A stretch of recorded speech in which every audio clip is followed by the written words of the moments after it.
오늘 저희와 함께 아주 특별한 문을 한번 열어보시죠. 삐걱거리는 소리가 들리는 듯하고 서늘한 공기가 확 느껴지는 그런 곳. 네. 선반 위에 유리병 부딪히는 소리도 날 것 같고요. 바로 냉장고가 당연하지 않았던 시절, 그러니까 100년도 훨씬 더 전이죠. 빅토리아 시대의 주방입니다. 맞습니다. 그때 사람들은 도대체 어떻게 음식을 신선하게 보관하고 또 이건 다 관리했을까요? 정말 궁금하지 않으세요? 정말 흥미로운 지점이죠. 사실 요즘엔 냉장고 없는 삶은 상상하기 어려우니까요. 그렇죠. 오늘은 바로 그 비밀, 빅토리아 시대 가정 운영의 심장이면서 모든 맛이 탄생하고 또 보존되던 공간, 주방과 식료품 저장고에 대해 깊이 파헤쳐보려고 합니다. 네네. 청취자 여러분이 제공해주신 비튼 부인의 비밀 노트 4편 발췌본을 바탕으로 당시 사람들이 이 문제를 어떻게 풀어나갔는지 그 지혜를 한번 들여다볼 텐데요. 이게 단순한 조리 공간 그 이상이었거든요. 네, 맞아요. 이 자료를 보니까 당시 주방은 그냥 요리하는 곳이 아니라 뭐랄까 거의 가정의 엔진룸 같았다는 느낌을 받았어요. 엔진룸이요? 재미있는 표현이네요. 비튼 부인이 주방을 워크숍이다, 심기어 과학 실험실이라고까지 표현했다면서요. 요즘 우리가 아는 오픈 키친과는 완전 다른 개념 같은데 대체 어떤 곳이었길래 그런 말을 썼을까요? 아주 정확한 비유예요. 그 시대에 잘 관리된 주방은 단순히 음식을 만드는 장소를 훨씬 넘어서는 곳이었어요. 신선한 재료가 딱 들어와서 가문의 건강과 영양, 더 나아가서는 그 집안의 사회적 지위까지 보여주는 결과물로 변모하는 곳이었죠. 아주 고도로 체계화된 공간이었달까요? 와, 모든 과정이 효율성, 청결, 그리고 무엇보다 보존. 이 목표 아래서 정말 치밀하게 계획되었던 겁니다. 그렇군요. 그럼 그 과학 실험실이라는 곳은 설계부터가 남달랐겠네요. 비튼 부인이 이상적인 주방의 첫 번째 조건으로 북향을 딱 짚었다는 점이 참 흥미롭던데요. 네. 요즘은 남양집을 선호하는데 정반대잖아요. 왜 하필 북쪽이었을까요? 햇빛 잘 드는 게 더 좋은 거 아닌가요? 바로 그 햇빛 때문에 그랬습니다. 직사광선이라는 게 실내 온도를 높이잖아요. 네. 그럼 이게 식재료, 특히 신선도가 생명인 것들의 부패를 막 빠르게 진행시키죠. 네. 냉장고가 없던 시절에는 결국 자연의 힘을 최대한 이용해야 했어요. 아하. 북향은 하루 종일 직사광선이 거의 안 되니까 가장 서늘한 온도를 유지할 수 있는 어떻게 보면 최적의 위치였던 거죠. 일종의 자연 냉장 시스템을 만들기 위한 첫 단추였던 셈입니다. 아, 인공적인 냉방 대신에 자연의 그 서늘함 자체를 이용했다. 야, 정말 똑똑한데요. 근데 단순히 위치뿐 아니라 주방 내부의 공간 분리도 아주 철저했다면서요. 무슨 현대 공장 생산 라인처럼요. 맞습니다. 효율성을 진짜 극대화하려고 기능별로 공간을 아주 명확하게 나눴어요. 우선 세정실 스컬러리라는 곳이 있었죠. 세정실이요? 네, 여기는 설거지나 채소 다듬기, 생선 손질같이 물을 많이 쓰고 좀 지저분해지기 쉬운 작업들, 이런 걸 전담하는 공간이었어요. 주방 본 공간을 깨끗하게 유지하기 위한 그런 분리였죠. 아예 더러워질 수 있는 일은 다른 데서 처리했다는 거네요. 그럼 실제 요리는 어디서 했어요? 불 쓰고 이런 거요? 그건 바로 옆에 붙어있는 주방이 키친 본 공간이었죠. 화덕이나 레인지 같은 게 있어서 불을 직접 다루고 재료를 볶거나 끓이거나 하는 본격적인 조리 과정은 다 여기서 이루어졌고요. 네. 그리고 또 건조식품들 있잖아요. 빵, 밀가루, 설탕, 향신료 같은 것들. 이런 건 습기나 열기로부터 좀 보호해야 하니까 별도의 식료품 저장실, 팬트리에 보관을 했습니다. 팬트리. 그럼 가장 중요한 문제인데 냉장 보관이 꼭 필요한 고기나 유제품 같은 거요? 이건 어디다 뒀을까요? 북향이라고 해도 여름엔 꽤 더웠을 텐데요. 바로 그 문제를 해결하기 위한 핵심 공간이 고기 저장실, 라더였습니다. 아, 라더. 네. 팬트리가 건조식품 위주였다면 라더는 육류, 생선, 버터, 우유, 달걀처럼 차갑고 통풍이 잘 되는 곳에 둬야 하는 식재료들을 위한 공간이었죠. 보통 집에서 가장 서늘한 북쪽 벽에 만들거나 때로는 지하에 두기도 했고요. 창문에는 벌레 못 들어오게 철망 같은 걸 쳐놨어요. 이 라더가 사실상 빅토리아 시대의 냉장고 역할을 했던 정말 제일 중요한 곳이라고 할 수 있습니다. 세정실, 주방, 팬트리, 라더. 야, 이렇게 네 구역으로 딱딱 나눠서 각자 역할을 했다는 거군요. 근데 이 공간들이 그냥 분리만 된 게 아니라 서로 아주 유기적으로 연결돼 있었다는 점, 그게 또 중요하다고 하셨죠? 네, 맞습니다. 핵심은 동선의 효율성이었어요. 이 공간들은 그 안에서 일하는 하인들이 최소한만 움직여서 최대한의 작업을 할 수 있도록 배치가 되었죠. 아, 동선. 예를 들면 세정실에서 씻은 채소는 바로 옆 주방으로 옮겨서 조리하고 조리에 필요한 밀가루나 설탕은 팬트리에서 고기나 버터는 라더에서 바로바로 가져올 수 있게 문이나 통로가 다 연결되어 있었던 거죠. 와, 불필요하게 막 왔다 갔다 하거나 동선이 꼬이는 걸 막아서 시간과 노력을 절약하는 뭐랄까 정말 잘 설계된 워크플로우 같았다고 할까요? 듣고 보니 정말 현대 공장의 자동화 라인이나 아니면 효율적인 레스토랑 주방 설계 원리하고도 통하는 부분이 있네요. 이게 단순 가사노동이 아니라 거의 시스템 운영의 관점에서 접근했다는 게 놀랍습니다. 그렇죠. 이런 효율성 추구는 그럼 주방 도구 배치에서도 나타났다고요? 그렇습니다. 당시 주방 풍경을 묘사한 글이나 그림 같은 걸 보면요. 벽에는 막 반짝반짝 광택나는 구리 냄비나 팬들이 크기별로 쫙 걸려 있고요. 선반에는 온갖 모양의 젤리틀, 푸딩틀 같은 게 아주 질서정연하게 놓여 있는 모습을 볼 수 있어요. 네. 이게 그냥 보기 좋으라고 정리한 게 아니었어요. 모든 도구가 딱 정해진 자리에 있어서 필요할 때 바로 찾아서 쓸 수 있게 하는 것. 이게 바로 가정을 효율적으로 운영하려는 비튼 부인의 철학이 담긴 결과입니다. 모든 물건은 제자리에. A place for everything and everything in its place. 라는 그 원칙이 아주 철저하게 지켜졌던 거죠. 모든 물건은 제자리에. 아, 말이 쉽지. 사실 우리 현대 주방 생각해보면 실천하기 진짜 어려운 원칙인데요. 그렇죠. 맞아요. 어렵죠. 온갖 종류의 도구들이 그냥 서랍 속에서 뒤엉켜 있기 일쑤잖아요. 어쩌면 당시에 그런 제약이 오히려 더 질서 잡힌 시스템을 만들게 한 원동력이었을지도 모르겠네요. 자, 이렇게 완벽하게 준비된 주방을 채우는 건 결국 신선한 식재료였을 텐데 이 식재료 확보하는 과정도 뭔가 특별했다고 들었어요. 바로 마케팅이라는 개념이죠. 네, 맞습니다. 근데 여기서 말하는 마케팅은 오늘날 우리가 생각하는 광고나 홍보 활동과는 전혀 다른 의미였고요. 아, 그런 게 아니고요. 네, 말 그대로 시장에 가는 행위, 그러니까 장보기를 의미했습니다. 비튼 부인은 이 마케팅을 안주인이 직접 해야 하는 아주 중요한 의무라고 강조했어요. 안주인이 직접 장보기를요?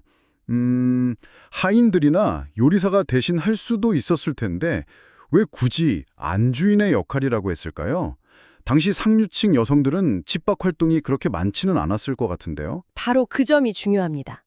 이게 단순히 물건을 사오는 행위가 아니라 제일 좋은 식재료를 골라내는 능력, 그리고 가게 예산을 관리하는 능력, 이걸 보여주는 아주 중요한 과정이었기 때문이에요. 아, 비튼 부인은 가장 신선하고 품질 좋은 식재료를 합리적인 가격에 사는 것은 안주인의 중요한 책임이다. 이렇게 딱 명시를 했어요.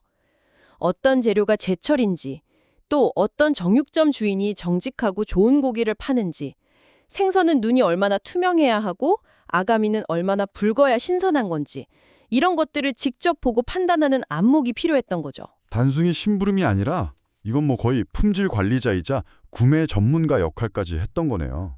시장 상인들하고 관계 맺는 것도 중요했겠어요. 물론이죠.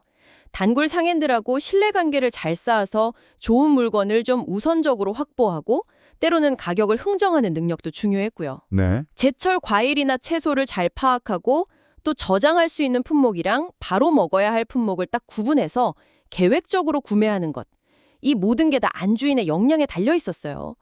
그러니까 이건 단순 장보기가 아니라 가족의 건강과 가게 재정을 책임지는 일종의 경영활동의 일부였다. 이렇게 볼 수 있는 거죠.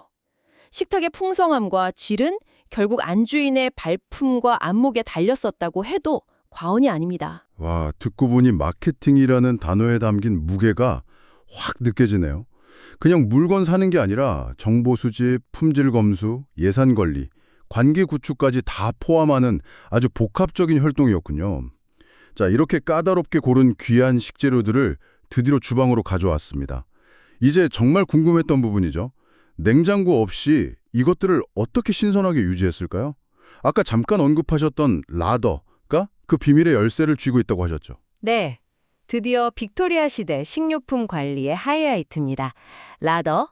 이 라더는 그 시대의 지혜가 정말 집약된 그야말로 저온 저장의 과학이 숨쉬는 공간이었어요. 오, 앞서 말씀드렸듯이 북향의 서늘한 위치는 기본이고 바닥은 타일이나 돌로 깔고 벽도 두껍게 지어서 바깥 열기를 차단했죠. 선반은 열전도율이 낮아서 차가움을 오래 유지하는 대리석이나 석판으로 만드는 경우가 많았고요. 여기에 통풍이 잘 되도록 설계된 창문까지 딱 갖추면 완벽한 자연 냉장고로서의 조건을 갖추게 되는 겁니다. 이야, 그 자체로 그냥 작은 건축물이네요. 그럼 그 안에서 구체적으로 어떤 방식으로 식재료를 보관했어요? 예를 들어 고기 같은 거요. 요즘처럼 무슨 밀봉 포장 같은 것도 없었을 텐데요. 갓 잡은 고기는 부위별로 손질해서 라더한 찬장에 매달아 놓은 걸고리에 걸어두었습니다. 걸고리예요. 네, 이렇게 하면 공기가 사방으로 잘 통해서 표면이 꾸덕하게 마르면서 부패를 늦추고 동시에 안에서는 자연스러운 숙성 과정이 진행되는 거죠. 요즘 드라이에이징 하는 거랑 좀 비슷한 원리예요. 아, 드라이에이징. 네, 통풍이 중요했기 때문에 고기들이 서로 막 닿지 않게 간격을 두는 것도 아주 중요했고요. 갈고리에 매달아서 숙성시킨다니. 뭔가 영화 속 한 장면 같기도 하고. 그럼 버터나 우유 같은 유제품은요? 이건 정말 쉽게 상하잖아요. 어중천에서 수분이 증발하면서 기화열을 빼앗아 가니까 온도를 낮춰주는 효과가 있거든요. 그걸 이용한 거죠. 와, 우유는 보통 좀 얕고 넓은 독일 그릇에 담아서 라더 선반에 두면 하룻밤 사이에 지방 성분인 크림이 위로 싹 떠올라요. 이걸 걷어내서 버터 만들거나 다른 요리에 쓰고 남은 탈지우는 바로 마시는 식이었죠. 와, 진짜 소금, 물, 천 같은 아주 단순한 재료로 과학적인 원리를 다 활용했네요. 기본적인 저장 기술, 예를 들면 소금에 절이거나 식초에 담그는 방법들도 당연히 널리 쓰였겠죠. 아, 물론이죠. 염장, 썰팅, 그리고 초절임, 피클링, 육류, 생선, 채소할 것 없이 다양한 식재료의 보존 기간을 정말 획기적으로 늘리는 가장 보편적인 방법이었습니다. 네. 소금은 수분을 쫙 빼앗아서 미생물이 살기 어려운 환경을 만들고 식초는 강한 산성으로 부패균 활동을 억제하니까요. 여기에 또 연기를 쏘여서 건조시키고 풍미도 더하는 훈제, 스모킹 역시 아주 중요한 보존 기술이었죠. 베이컨이나 훈제 청어 같은 것들이 대표적이고요. 그렇죠. 베이컨, 훈제청어, 그런데 채소는 좀 다를 것 같아요. 특히 감자나 당근, 양파 같은 뿌리채소나 구근류, 이건 어떻게 보관했는지 궁금해요. 비교적 오래가긴 하지만 잘못 보관하면 금방 싹 나거나 썩기 쉽잖아요. 이 뿌리채소 보관법이야말로 정말 기발한 지혜를 보여줍니다.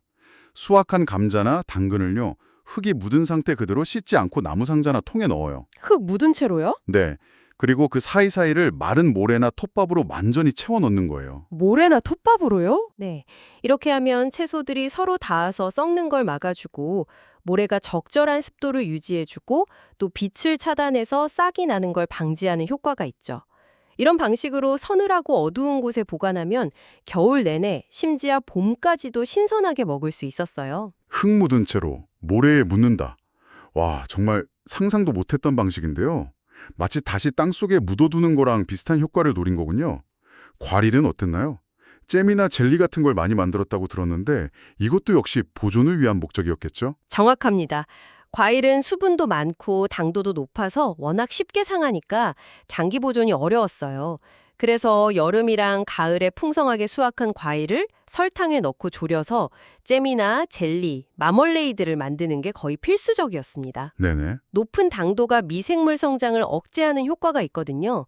이걸 뜨거울 때 유리병에 담아서 밀봉하면 공기 접촉을 차단해서 더욱 오래 보관할 수 있었고요. 이렇게 만든 저장 과일들은 겨울철에 비타민 공급원이자 또 디저트로 아주 요긴하게 쓰였던 거죠. 듣고 보니 정말 놀랍습니다. 냉장고 하나 없었을 뿐인데 그 북향이라는 위치 선정부터 시작해서 돌, 대리석, 소금, 식초, 연기, 설탕, 심지어 모래까지 주변의 모든 자연적인 요소랑 원리를 총동원해서 식재료에 시간을 붙잡으려고 했던 거네요. 그렇습니다. 이 모든 방법들은 단순한 경험적 지혜를 넘어서 온도, 습도, 공기순환, 삼투압, 산도, 당도 같은 자연의 법칙을 깊이 이해하고 생활 속에 아주 창의적으로 적용한 결과라고 할 수 있어요. 네. 어떻게 보면 화학, 물리학, 미생물학적 지식이 총동원된 생활과학의 결정체라고 할 수 있겠죠. 물론 시행착오도 많았겠지만 그 과정을 통해 축적된 지식과 기술이 바로 비튼 부인의 노트에 담겨서 우리에게 전해지는 것이고요. 오늘 이야기를 통해서 빅토리아 시대의 주방을 정말 다시 보게 됩니다. 단순히 밥 짓고 설거지하는 공간이 아니라 질서와 효율 그리고 과학적인 원리가 숨쉬는 곳이자 가족의 건강과 안녕을 책임지는 최전선이었다. 이런 생각이 드네요. 네. 어쩌면 현대의 우리는 너무 편리함에 익숙해져서 이런 기본적인 원리나 자연과 교감하는 능력을 좀 잃어버린 건 아닌가 돌아보게 됩니다. 충분히 그럴 수 있다고 생각합니다. 북향의 서늘함을 찾고 바람의 길을 읽고 소금과 설탕의 힘을 빌리고 흙과 모래를 활용했던 그들의 방식 속에는 분명 우리가 배울 점이 있어요. 그렇죠. 주어진 환경의 제약을 그냥 불평하기보다는 그 안에서 어떻게든 해결책을 찾아내려 했던 그 창의성과 끈기가 돋보이죠. 편리한 기술이 모든 걸 해결해주는 시대에 살고 있지만 그 기술이 작동하는 근본 원리에 대한 이해, 그리고 자연이 주는 자원을 현명하게 활용하는 지혜는 여전히 중요하지 않을까 싶습니다. 맞아요. 과거 사람들은 주변 환경과 자연의 법칙을 어쩌면 우리보다 훨씬 더 깊이 이해하고 그것을 생존과 생활의 기술로 승화시켰던 것 같습니다. 혹시 청취자 여러분은 오늘 이야기에서 어떤 점이 가장 인상 깊으셨나요? 우리가 현대 기술의 편리함 속에서 혹시 잊고 있거나 아니면 너무 당연하게 여기면서 놓치고 있는 소중한 지혜나 방식은 없을지 잠시 생각해 보는 것도 좋겠습니다. 네, 어쩌면 우리 주변에도 아직 발견되지 않은 자연의 라더가 숨어 있을지도 모르니까요. 흥미로운 관점이네요. 과거의 지혜가 반드시 낡은 것만은 아니라는 점, 그리고 때로는 가장 단순한 원리 속에 가장 강력한 해답이 숨어 있을 수 있다는 점을 기억하면 좋겠습니다. 저희는 다음 시간에 또 다른 흥미로운 자료와 함께 돌아오겠습니다.